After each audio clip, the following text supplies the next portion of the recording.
Hey there, this is Robert St-Jacques, and we're on to the next question. Are there repercussions for employees who are deemed essential but refuse to work out of fear of the COVID-19 outbreak? I know there are certain protections around it, but could someone go into more detail about it?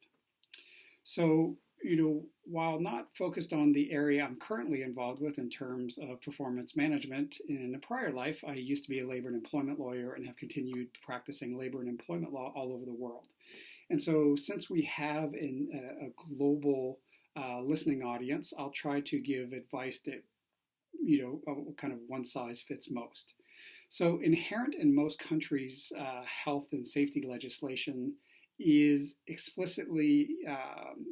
explicitly stated that there is the right to refuse unsafe work, right? So most countries, again, without getting into hyper detail, check with your local lawyers or check with your local health and safety department. But most countries have taken as it relates to essential services, the pandemic alone is not a reason to refuse work.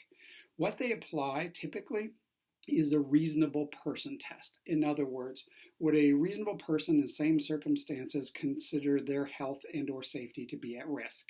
So what does that mean? So now we have a lot, again, depending on which country you're in, you have certain requirements that have been stated in terms of lockdowns, but more specifically as it relates to certain distancing, right? So stay 2 meters apart, wear face masks, wear a shield, and so on and so forth.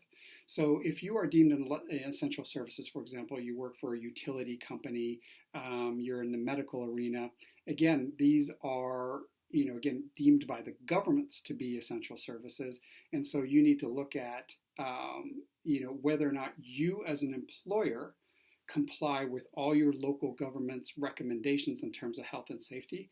I would then say get ahead of that and call up your local health and safety ministry department and say, look, we're an essential service. What are the things that we can do to create a safe workplace, stagger shifts, ensure people are not standing, within 2 meters of each other, provide masks, et cetera, et cetera. Again, these vary even by city, within the country. So we can't get into those level of details, but proactively educate yourself in terms of what the requirements are.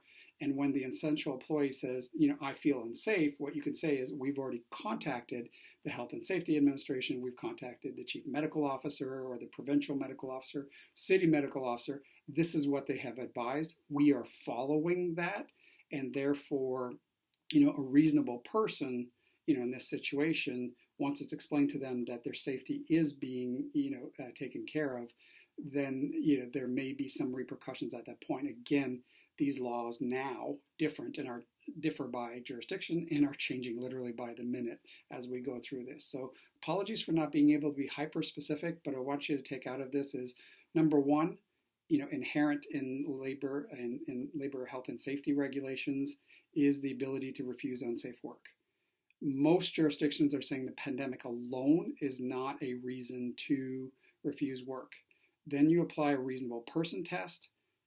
I would again strongly suggest that you liaise with your local health and safety departments to ensure that your organization is following all those safety procedures in order to ensure employee health and safety and that you're able to communicate that clearly to the employee.